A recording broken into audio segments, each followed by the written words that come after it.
Hello world, Augustine Cortez coming live from Web3.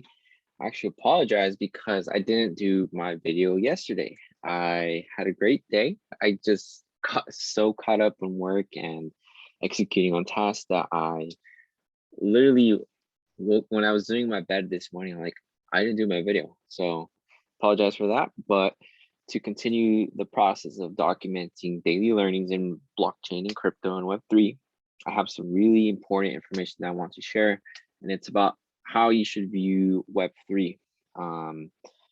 There's hierarchy of importance and depth, right? Web3 is going to attract a lot of people, and depending on how far out you want to stay in the space, your curiosity is going to lead you to that level. So for example, if you just want to dabble on Web3 and not dive too far, you're probably going to stumble on NFTs and altcoins. But if you want to dive further into crypto and you want to build, you might become a smart contract developer or join a dApp or get into DeFi if you're also into finance, or if you want to essentially reach what I call the epitome of Web3, it's more on crypto economics, where it focuses on tokenization, system theory to do incentive engineering, dealing with optimization design, and more of the complex elements that does carry a lot of engineering and math, yet tied with the nuance of the humanities. So those are the components of the final products that blockchain and crypto produce, which are Bitcoin and Ether, the core tokens, or actually core coins that move the economies that are created. That's what I want to focus on. It's really about the creation of economies through blockchain and new forms of capturing value. So if we take a look at what's happening, especially with Ethereum, it's allowing ETH to be consumed and utilized for computation power. That's the whole premise of Ethereum, where it becomes the central singleton computer of the world. And with its mission to be the computer of the world, how does it work? Well, it has to work with computation and the incentive mechanism of proof of stake transitioning to proof of work. It makes people operate and do decisions that will create their token, which is Ether, right? So consumers use Ethereum and they burn ETH, and the rewarders that are incentivized to make this computation possible, they get rewarded in Ether. So there's a economy of value exchanging between buyers and sellers of ETH, and they're providing computation for the world, and people are building on top of this computation power, and they are burning ETH. So ETH has true utility. And from ETH and Ethereum, we start to see variations of tokens, new levels of adoption because of the computation, right?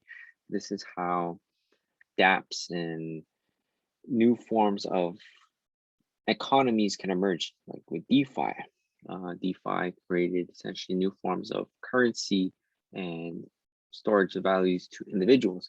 It's that if you had a theory of economics, you were now able to leverage a blockchain source of truth to create this economy. And the next point that I want to bring up is the power of ledgers, because a blockchain really is just a ledger of transactions, right? But if you look further than that, blockchain is double bookkeeping entries, like traditional ledgers.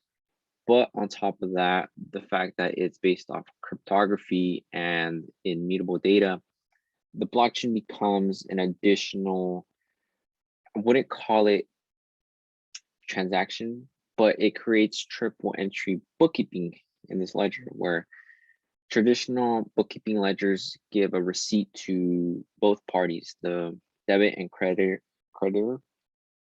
They get the receipt of the transaction or exchange of value, and they have to tie it usually to the banks or to the fiat currency.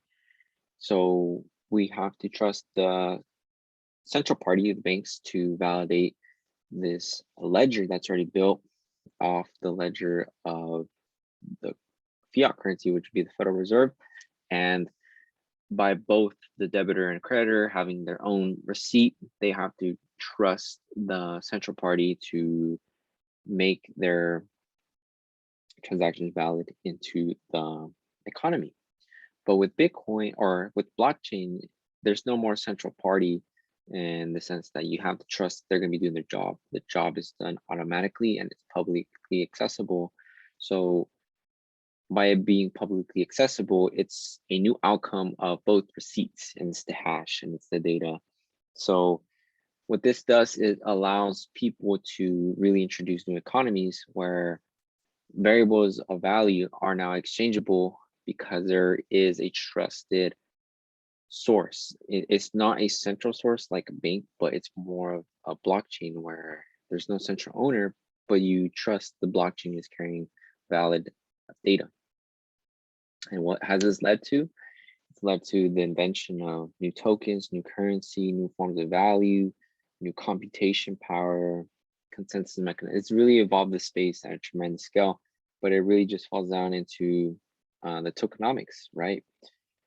Excuse me, Ethereum. That was kind of awkward mid-verb, but Ethereum is the token for Ethereum, and Ethereum has its incentive mechanism, but the whole product really is that token and the coin. And how Ethereum works is through tokenomics, economies of crypto. And it's so fascinating to see the space. The space is new. Talking 3-5 years that engineers, complexity theorists are sitting down to emerge this field from processes and document it as a legitimate domain of knowledge, right? Because it's so new. And the powerful thing about this is that as it goes in more and more scale and relevancy, this is going to be the main source to learn. We're going to learn our economics not through traditional economics, but rather from crypto economics, and it's going to become more of the central field of knowledge because it has a higher relevancy real time. If crypto and blockchain captures majority of exchange of value in humanity's operation, then we would focus on economics more on crypto rather than traditional fiat and governmental economies, since it's a completely different game. Right? No central parties in terms of control like what we're used to. It's a completely new game. So the field is exciting, it's new. A lot of existing information is brought to surface to build upon the theories, but the field is so new. Some of this stuff is unimaginable, and predecessor information won't be as relevant because it's the complexity of things, right? You can have all the variables, know the relationships that they will have with one another, but the outcome will be adaptable and you won't be able to calculate it. All right, so that's the philosophy I just want to introduce for the day.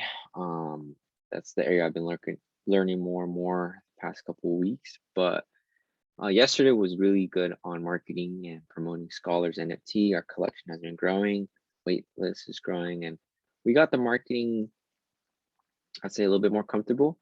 And we're looking to scale the momentum, and we're revamping the roadmap. Really ambitious. Talking about tokenomics, we have a very strong narrative now on how the NFT is the base, and the people that purchase the NFT are going to be the endorsers and the vindicators of this ideology that we want to introduce that will be backed around this tokenomic economy, which is tied to education. So it's a very exciting field, very exciting work. I'm so grateful to be here building, learning every day. And I don't take it for granted, and I'm giving it my all. Like, sat down, let me see. Oh, actually, I might be able to pull this up real quick. Let me see. I'm trying to see how many hours I spent on my computer. Seems like I'm not doing the swipe correct, but I kid you not, probably I'll say maybe 12 hours so far. I didn't go to the gym, but today was my rest day, so I sat on the computer a bit longer. But yeah, we're working out here, going strong. And the future is very, very exciting, especially for education, because we're in the space and we're giving it our all. And a lot of people are excited too. And there's a lot of people building. So it's going to be a very dynamic world. All right. So with that being said, I'll see you tomorrow and thank you.